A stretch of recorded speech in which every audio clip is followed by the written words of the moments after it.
लखनऊ में हॉस्पिटल में एडमिट थे।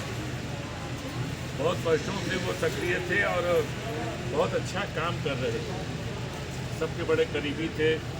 किसी को कभी भी किसी तरह की आवश्यकता पड़ती थी तो वो बंदा दिन रात में देखते हुए उसकी सहायता में लग जाता था।